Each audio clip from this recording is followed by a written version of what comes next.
In the depths of the Appalachians, hidden between foggy valleys and dense forests, what remains after 100 years of family crossing is among the most ruined in endogamy.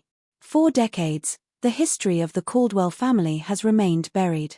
This is a clan who, since 1850, chose isolation not only geographic but also genetic, creating one of the most devastated lineages from the practice of marriage among close relatives ever documented on American territory.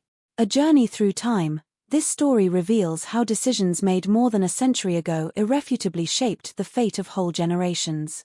An investigation into how isolation, poverty, and old-fashioned beliefs transformed a prosperous family of pioneers into a case study on the devastating effects of prolonged endogamy.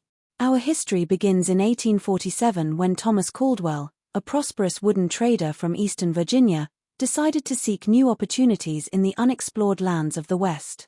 Accompanied by his wife Sarah, his 5 children and 2 daughters, as well as 3 brothers and their families, Thomas established a small community in what we know today as McDowell County, on the border between Kentucky and western Virginia. "The earth is fertile and the mountains, rich with coal," wrote Thomas in his personal diary, recovered in 1978 by local historians.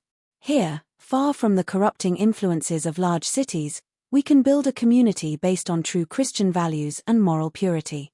What began as a legitimate and promising enterprise would soon face its first major challenge when the American Civil War broke out in 1861, dividing the country and isolating the Caldwell community further.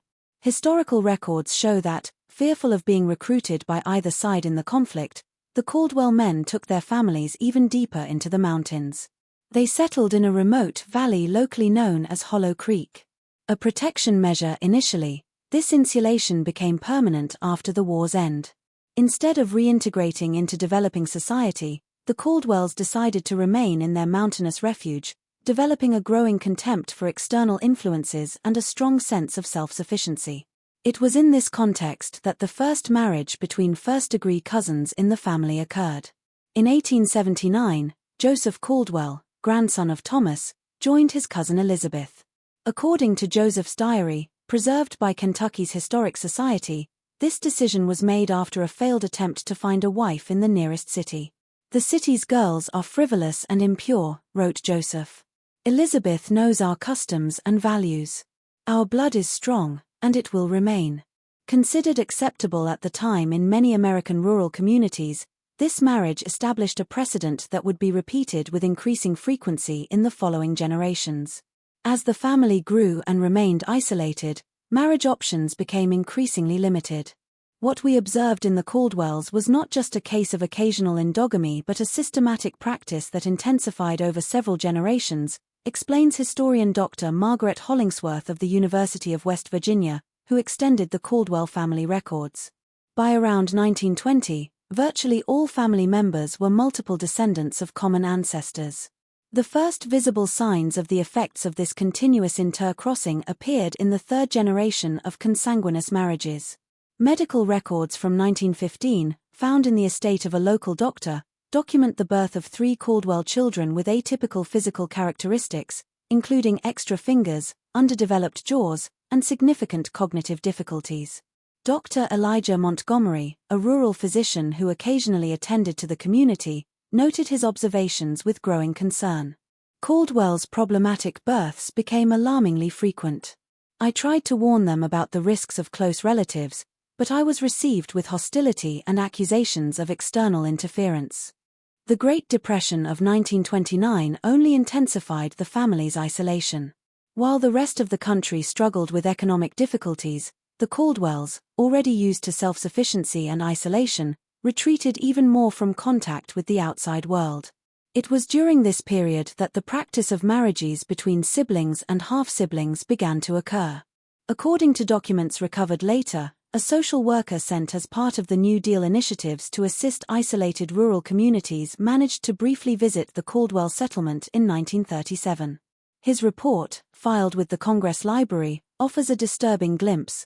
The Caldwell community, approximately 60 individuals, live in conditions of extreme poverty and isolation. I observed numerous cases of obvious physical deformities and atypical behaviors.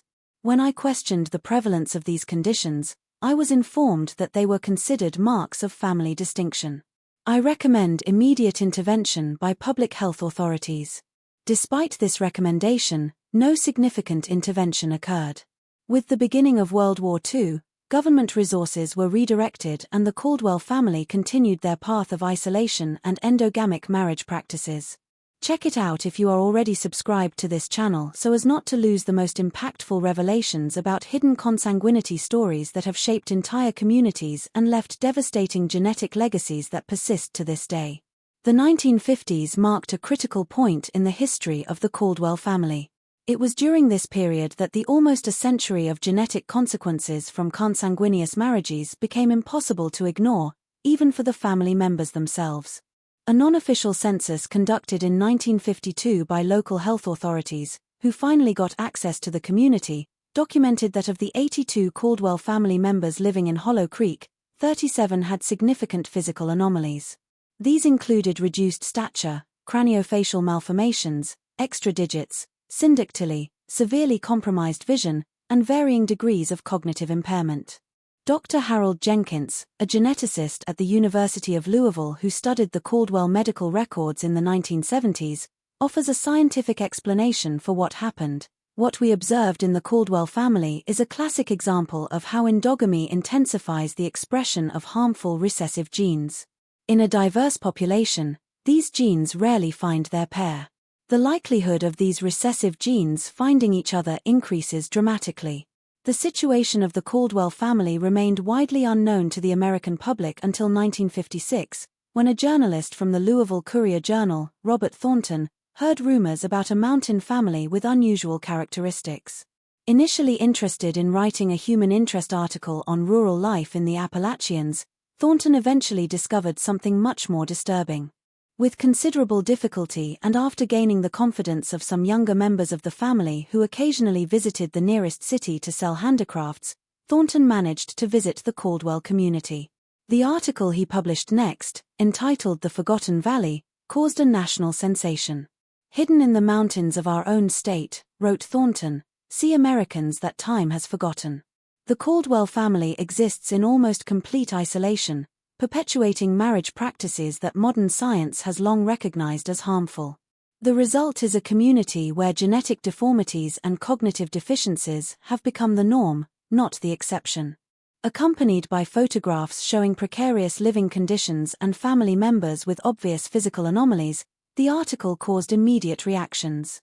Social assistance organizations, religious groups, and state authorities announced plans to intervene.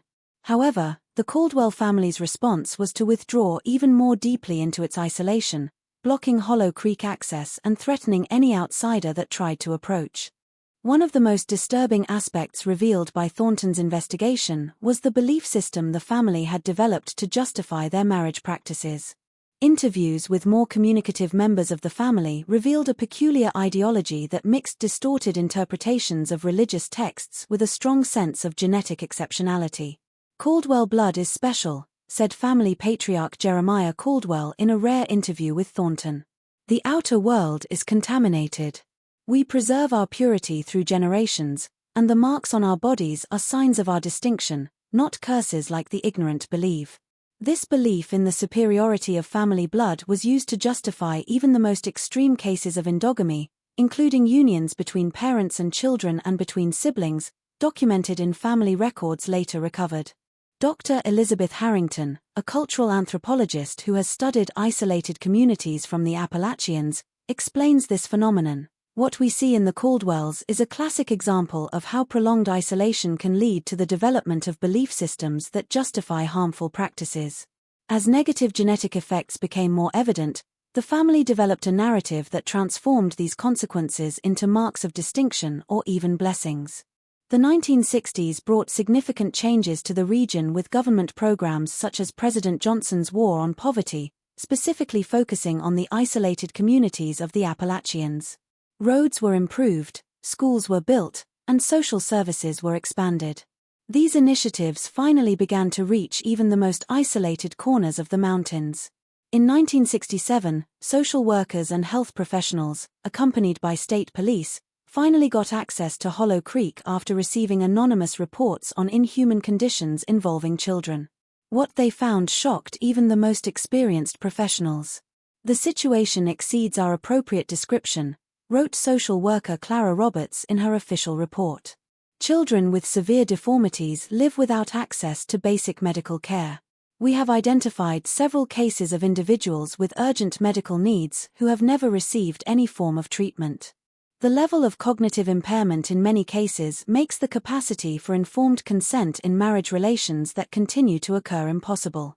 This intervention resulted in the removal of 14 Caldwell children, all under 12, who were placed in the state's custody due to hazardous and inadequate living conditions.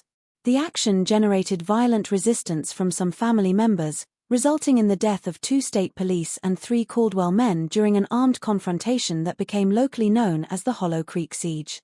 The 1970s marked an inflection point in the history of the Caldwell family. After the violent confrontation of 1967, the state authorities established a permanent presence in the region, ensuring that social and health services could finally reach the isolated community. The 14 children removed from Hollow Creek in 1967 became the object of intense medical and psychological study. A comprehensive report published in 1972 by the Department of Health of the state of Kentucky documented in detail the genetic consequences of generations of endogamy. The young Caldwell have a constellation of anomalies consistent with high levels of genetic homozygosis, observed Dr. Richard Stevenson, the main geneticist of the study. "We documented an alarming incidence of rare conditions including polydactyly, cleft palate, congenital heart disease, skeletal dysplasia, and microcephaly. More worrying is the fact that many individuals have multiple conditions simultaneously, something rarely observed even in populations with high rates of consanguineous marriages." Stevenson's study revealed that the endogamy coefficient, a measure of an individual's probability of inheriting identical genes from both parents, was exceptionally high among the Caldwells. In a general population, this coefficient is close to 0. Between first-degree cousins, it is approximately 0.0625. Among the young Caldwell studied, the values ranged from 0.25 to an impressive 0.375, levels usually expected only in relations between complete siblings or between parents and children. These discoveries quickly became a case of study in American medical schools, dramatically illustrating the risks of prolonged endogamy. The Caldwell case significantly contributed to the development of more rigorous laws against consanguineous marriages in various states during the 1970s. For the family members who remained in Hollow Creek, government intervention brought profound and not always welcome changes.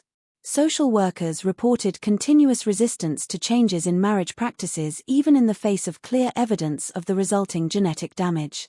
Martha Caldwell, then 42 and one of the few family members without obvious physical anomalies, emerged as an influential voice in this period. In an interview with a documentary filmmaker in 1975, she offered a glimpse of family thinking.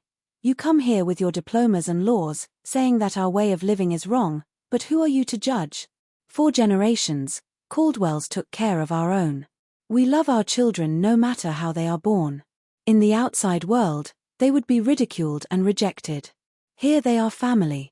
This perspective, although understandable in human terms, dramatically contrasted with the medical evidence of the damage caused by the family's marriage practices.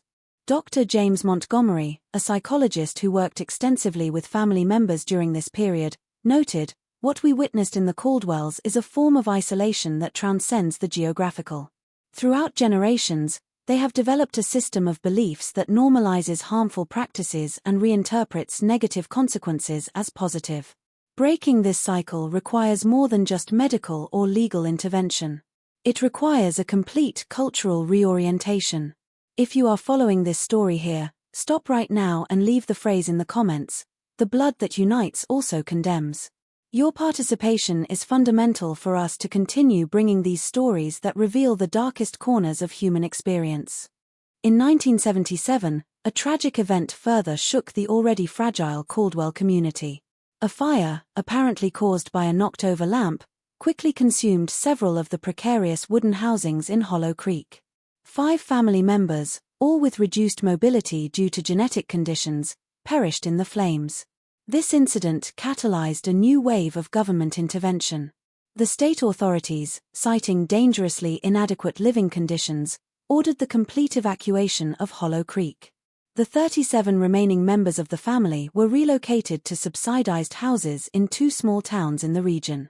This forced dispersion, although traumatic for many family members, had the effect of finally breaking the cycle of extreme isolation. For the first time in over a century, the Caldwells were forced to interact regularly with the wider society. Dr. Catherine Reynolds, a sociologist who accompanied the process of relocation, documented the difficulties of adaptation. We observed extreme levels of social anxiety, institutional distrust, and difficulty adapting to basic social norms.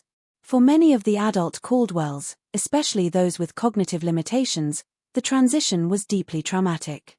The children, on the other hand, showed remarkable resilience and adaptability. A particularly remarkable aspect of this period was the medical community's reaction to the Caldwells' specific needs. Hazard Regional Hospital in Kentucky established a specialized clinic dedicated to treating the numerous health conditions that afflicted the family. This initiative became a pioneering model for the treatment of rare genetic conditions in rural communities. Dr. Harold Jenkins, who supervised the clinic, wrote in 1979, "The medical challenges presented by the Caldwell family are unprecedented in my career.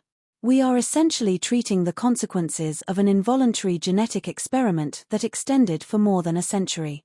Each patient has a unique constellation of conditions, many of which are rarely seen jointly in conventional medical practice." The 1980s brought significant advances in the scientific understanding of the Caldwell case, coinciding with important developments in medical genetics. With the emergence of new techniques of chromosomal analysis and genetic mapping, researchers were finally able to start accurately documenting the exact mechanisms by which prolonged endogamy had affected the family. In 1982, the University of Kentucky began an ambitious genealogical and genetic study of the Caldwells led by Dr. Richard Stevenson. The study, which would extend for 6 years, involved the collection of biological samples from 78 living members of the family and the meticulous reconstruction of its complete genealogical tree using historical records, family diaries, and interviews. What we found was truly unprecedented in Western medical literature, Stevenson reported in his preliminary conclusions. The Caldwell family possibly represents the most extensive and most documented case of systematic endogamy in the modern United States, comparable to some historical European royal dynasties or extremely isolated communities in other parts of the world. Genetic analysis revealed that after generations of consanguineous crosses, the Caldwell genome had become exceptionally homogeneous. Harmful recessive genes, which would usually remain hidden in a diverse population, had become prevalent. The study identified 27 specific genetic mutations that occurred at alarmingly high frequencies among family members. Among the most significant findings was the identification of a specific mutation in the PAH gene responsible for a rare form of phenylketonuria, a metabolic condition that, when untreated, causes progressive neurological impairment.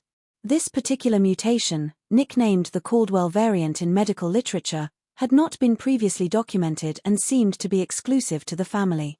This mutation probably arose in a single ancestor at the beginning of the family history and, under normal circumstances, would have remained a genetic rarity, explained Dr. Stevenson.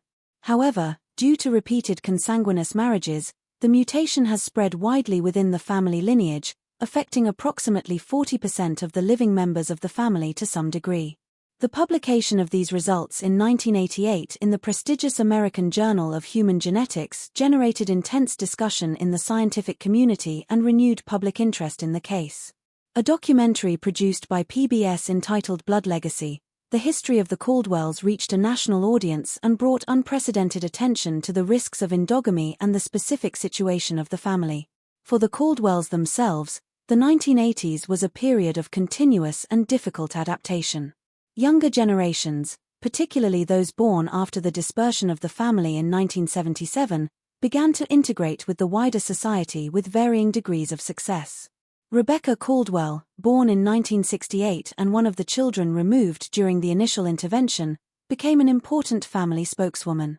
Despite presenting some of the typical physical characteristics of the family lineage, including extra fingers on both hands, Rebecca showed remarkable intellectual capacity and determination. After completing high school with honors, she got a scholarship to the University of Kentucky. "I carry the name Caldwell proudly," Rebecca declared in an exciting speech during a conference on rare genetic diseases in 1989. "Not because of the choices my ancestors have made, but despite them. Our history serves as a powerful reminder of the dangers of isolation and ignorance, but also the remarkable resilience of the human spirit." For older members of the family, however, the adaptation proved extremely challenging. Many, especially those with significant cognitive impairment, never completely adjusted to life outside of Hollow Creek. Social assistance records document high rates of depression, self-destructive behavior, and even suicides among adult Caldwells. Ezekiel Caldwell, born in 1932 and one of the last patriarchs of the original community, remained a vocal critic of government intervention until his death in 1985. In one of his last interviews, he expressed a feeling shared by many of the oldest Caldwells: "You have taken us out of our land, have separated our families, and treat us as specimens in your laboratories. They say it was for our own good. But look at us now. We are scattered, lost without our community. In Hollow Creek, we had purpose and belonging. What do we have now?" This perspective contrasted strongly with objective medical data. A follow-up study conducted in 1986 documented significant improvements in the health and life expectancy of younger Caldwells who received regular medical care.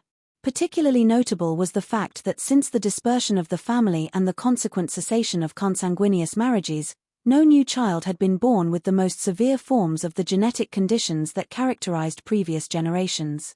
Dr. Eleanor Williams, a genetic-specialized pediatrician who worked extensively with Caldwell children during this time, noted, "We are witnessing in real time how genetic diversification can reverse the damage caused by generations of endogamy.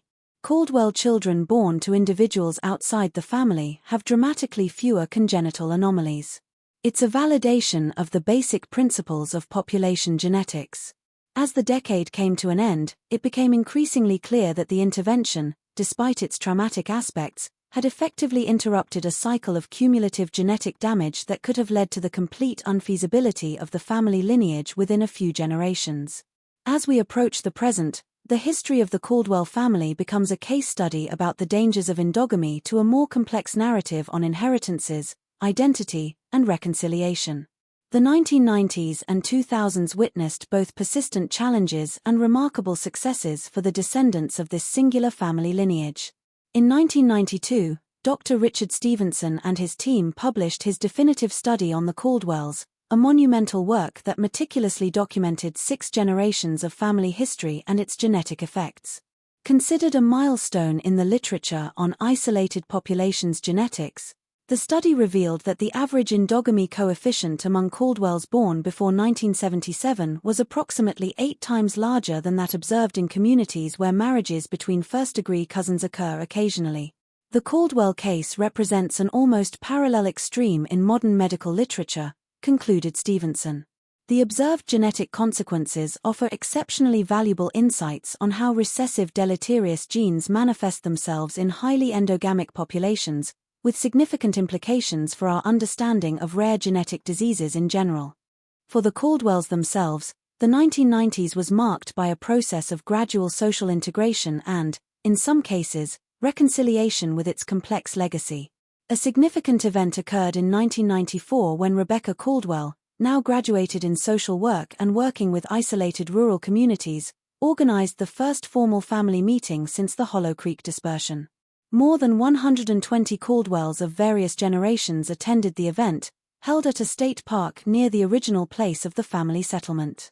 For many of the younger members, it was the first opportunity to fully understand the extension of their family history.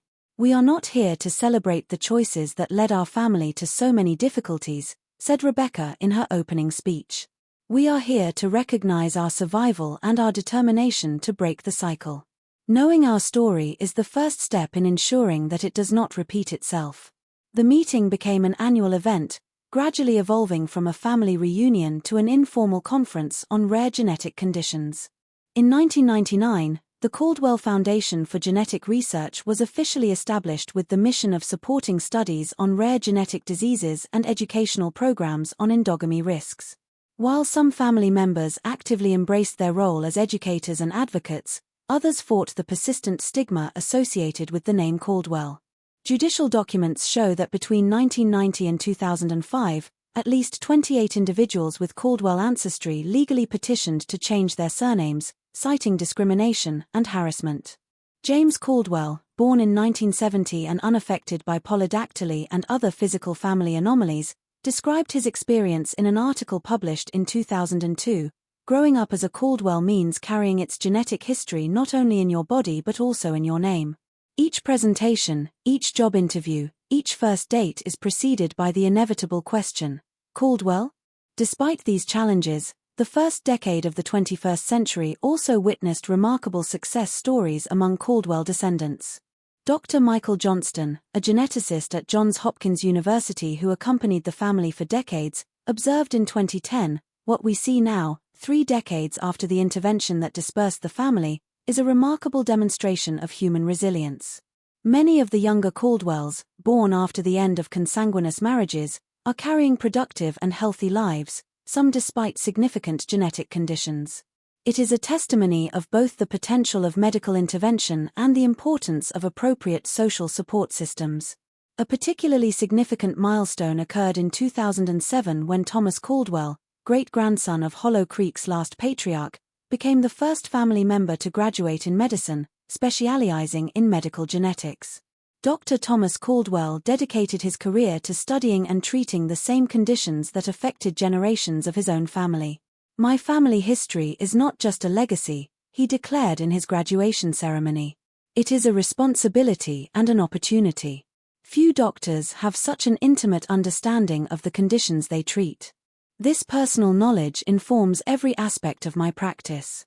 In 2012, the publication of the book Blood of My Blood, The Caldwell Saga, written by historian and anthropologist Dr. Margaret Hollingsworth, brought renewed public attention to the family history. The book, meticulously researched and sensitive in its approach, became a national bestseller and was later adapted to an acclaimed documentary series. This renewed exposure generated both benefits and challenges. On the one hand, it significantly increased public awareness of the risks of endogamy and the importance of genetic diversity. On the other hand, it revived the sensational interest that many Caldwells had fought to leave behind. In response, the Caldwell Foundation intensified its educational efforts, developing curriculum programs for medical schools and creating informative resources for isolated rural communities where endogamic practices still occur occasionally. Today, more than 150 years after Thomas Caldwell led his family to the isolation of the Appalachian Mountains, his descendants remain a powerful memory of the long-term consequences of genetic isolation. Conditions that afflict many family members will continue to demand specialized medical care throughout their lives, and the name Caldwell still carries a stigma in parts of Kentucky and Western Virginia. However, the family's trajectory also represents a narrative of hope and transformation.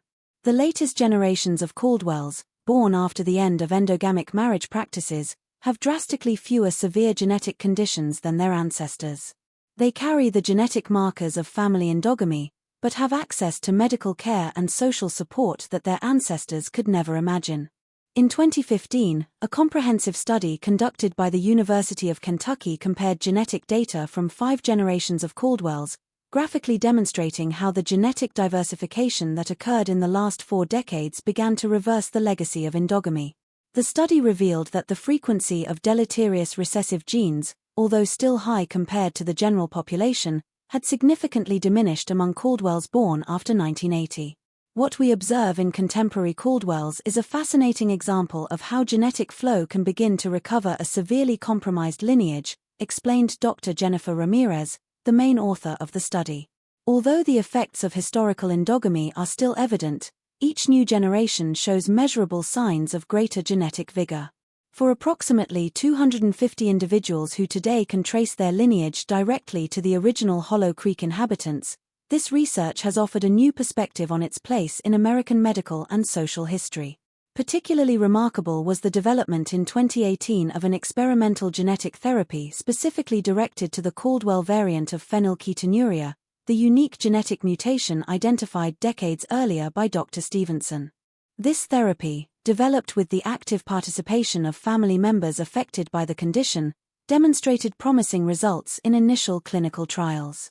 Dr. Thomas Caldwell, who participated in the development team, described the meaning of this advance. It is deeply moving to see how our family's suffering is being transformed into knowledge that benefits not only Caldwells but potentially anyone affected by similar genetic conditions. In a way, we are redeeming our history. A less visible but equally significant dimension of the Caldwells' contemporary history involves the continuous struggles of the oldest members of the family, those born during the height of endogamic practices in Hollow Creek. For many of these individuals, now in their 60s and 70s, complete social integration has never been fully achieved. Harold Caldwell, born in 1955 and affected by multiple characteristic conditions of the family including moderate cognitive impairment, reflected on this reality in a recorded testimonial for the Caldwell Foundation archives in 2020. Sometimes I feel that we exist between two worlds.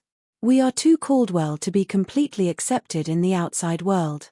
But we were also separated from the life we knew. Hollow Creek was not perfect, I know that now. But it was the only place where I never felt different. This feeling of persistent displacement led the Caldwell Foundation to establish the Caldwell Community Center in Caldwell County in 2019, not far from the original Hollow Creek place. The center offers assisted housing to family members with special needs, as well as educational and support programs for all Caldwell descendants. The center is not an attempt to recreate the isolation of Hollow Creek, explains Rebecca Caldwell, now executive director of the foundation. It's exactly the opposite, a space where Caldwells can connect with their roots while they remain fully engaged with the widest society. It's about honoring our history without being limited by it. As we approach the present, it is impossible not to reflect on the profound lessons offered by the Caldwell saga. Its history vividly illustrates the dangers of extreme isolation and prolonged endogamy, but also the remarkable human ability to adapt and renew. The genetic records of the Caldwells, now digitally preserved as part of the Human Genome Project, will continue to inform our scientific understanding for generations. And their social journey from extreme imprisonment to gradual reintegration offers valuable insights on how isolated communities can be effectively supported without completely destroying their cultural identity. Perhaps the deepest lesson comes from the very words of Martha Caldwell, who in her last interview before she died in 2008 at the age of 75, offered a moving reflection. For a long time, we thought we were protecting ourselves from the outside world. Only then did we realize that we were also imprisoning ourselves. The blood we shared is important. It connects us through generations. But it is in the mix of different bloods that we find strength and renewal. This is the truth that I wish we had understood a century ago. Today, while new Caldwells are born in radically different circumstances from their ancestors, their history remains a powerful reminder of the dangers of extreme isolation and the vital importance of genetic diversity for human health. It is a story that deserves to be remembered not only by the Caldwells themselves but by all of us. If you watched so far, it is because you like this story. Leave a comment saying I watched here so I can meet you and know who really likes the stories here on the channel. Be sure to leave your like and share this video with friends and family who are interested in these fascinating stories about the human condition. And of course, if you are not yet registered, take the opportunity to sign up now and activate the notification bell so as not to lose our next investigations into the darkest secrets in human history.